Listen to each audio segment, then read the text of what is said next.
खान का बेटा जिसे म्यूजिक के बारे में कुछ भी नहीं पता था और उसने बिल्कुल भी नहीं सोचा था कि वो बड़े होकर एक के पॉप आइडल बनेगा। बट आज वो एक वर्ल्ड पॉपुलर के पॉप बॉय ग्रुप बीटीएस का हिस्सा है और पूरी दुनिया में फेमस है। He is known for his visuals and deep raspy voice and I am talking about V AKA Kim टेयुंग।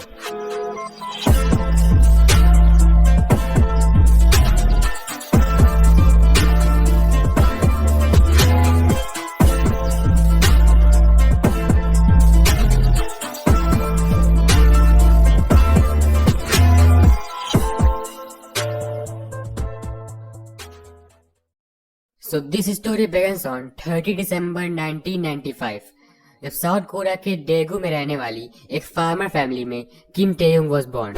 His family consisted of 5 members, his parents, a younger brother and a sister. His parents loved him so much, but क्योंकि वो farmers थे तो वो पूरे दिन खेतों में बहुत बिजी रहते थे. So they had no time left for V. चाहते हुए भी वो उसके लिए टाइम नहीं निकाल पाते थे और इसी वजह से बचपन से ही Taehyung and his siblings lived with their grandma और बचपन से वो ही उनका ध्यान रखती थी।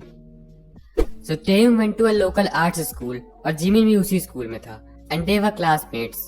वो स्कूल में कुछ खास नहीं था और हमेशा स्कूल आते समय लेट हो जाता था और चलती क्लास में सो भी जाता था and Jimin used to wake him up. So as he used to live in a village with his grandma, तो उसे शहर की लाइफ का कोई आइडिया नहीं था। He was living in a bubble, like school से घर आना और घर से स्कूल, यही सीन था। बट जब वो एलिमेंट्री स्कूल में आया तब उसने पहली बार के पॉप इंडस्ट्री के बारे में सोचा and he decided to make a career in Korean entertainment industry. But उसे उस समय कुछ आता नहीं था, न सिंगिंग न डांसिंग।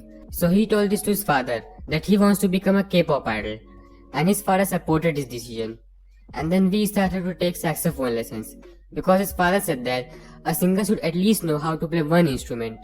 उसके बाद he also enrolled in a dancing school as he believed that singers needs to know how to dance as well.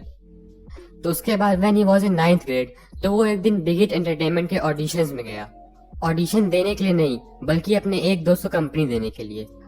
हालांकि उसके पेरेंट्स बहुत सपोर्टिव थे बट क्योंकि as he was so young at that time तो उसे audition देने की उस समय परमिशन नहीं थी। तो ऐसे ही एंटरटेनमेंट की बिल्डिंग में घूम रहा था और वहाँ पे बिगिट के एक आदमी ने उसे देखा, एक्चुअली उसके विजुअल्स को देखा and he asked him to give auditions but we said that उसे अभी परमिशन नहीं मिली है। सो फिर फट से उस आदमी ने उसके पेरेंट्स का नंबर मांगा and convinced his parents. He got the permission and gave the auditions. उस समय उसे सिर्फ सैक्सोफोन बजाना ही आता था तो उसने वही बजा के दिखा दिया ऑडिशन में और फिर ऑडिशन देने के बाद वो मस्त घर वापस आ गया। उसे ज़्यादा कुछ उम्मीद नहीं थी सिलेक्ट होने की क्योंकि वो उस समय अनप्रिपेयर्ड था। बट देन कुछ दिन बाद उसे बिगिट से कॉल आया कि वो सेलेक्ट हो गया है और पूरे डैगू में से सिर्फ वही सेलेक्ट हुआ है। He cried when he heard that because he didn't expected that he passed the auditions. तो फिर टेयुंग and his father went to Seoul to sign the papers of the agency and they both were so excited because they never visited Seoul before. For those who don't know, Seoul is the capital of South Korea. तो फिर वो contract sign करके वापस घर चले गए and Taehyung legally became a trainee under Big Hit Entertainment. तो कुछ दिनों बाद वी को परमानेंटली सेओल जाना था बिग हिट में ट्रेनिंग स्टार्ट करने के लिए। सो दे स्टार्टेड पैकिंग एंड उसकी माँ ने उसे एक एक्सपेंसिव सा जैकेट खरीद कर दिया despite they were poor because she didn't wanted कि जो अमीर बच्चे होते हैं ना शहर के वो उसका मजाक उड़ाएं।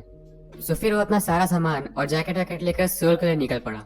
Then he entered Big Hit Entertainment and started training. उस समय बैंक पीडी यानी बिग हिट के सीईओ एक के पॉप बॉय ग्रुप को बना रहे थे। उन्होंने ऑलरेडी 6 मेंबर्स को रिक्रूट कर लिया था तो टेयुंग को भी उसी ग्रुप में डाल दिया गया and he became the 7th and the last member of the group and he completed the group BTS। तो ग्रुप में he got a position of main vocalist because he had this deep husky voice although उसे उस समय गाना नहीं आता था। So he trained for 3 years and finally on June 12, 2013 he debuted in the K-pop industry as a member of the group BTS. They debuted with the track No More Dreams and had a decent debut. They went quite popular in South Korea. Everything was going so well for him and BTS. But 2016 में Blood Sweat Tears के time he lost his grandma. She passed away on 6 September and it was a devastating moment for him. Because क्योंकि उसके parents ज़्यादा busy रहते थे तो उसकी grandma ने उसका बचपन से ध्यान रखा है और बचपन से वो उन्हीं के साथ उन्हीं के घर में रहा है। He was going through a lot at that time, but still he had to continue with his work. After this, on 7 September 2016, he released his first solo song, Stigma, which became a huge hit. फिर उसी साल V made his acting debut with a supporting role in a movie Hwarang. After this, on 6 October 2017, his best friend Yusu committed suicide and found dead. After this incident, he started to feel lonely.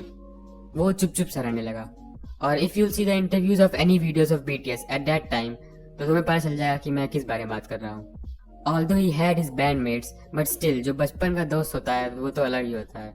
But time heals, and over that time everything went back to normal. In 2018, he released his second solo, Singularity. The New York Times ranked it 20th on the list of the best 65 songs of 2018. Then on 30 January 2019, he released his first full solo track outside of BTS, Scenery, through the group's SoundCloud page.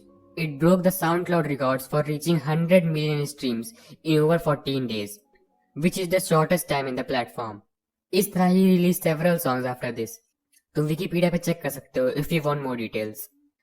By the way, Taehyung chose his stage name V because he wanted to represent victory for the group, and I think he justified his name pretty well. So this was a life story of Kim Taehyung. See you in the next one.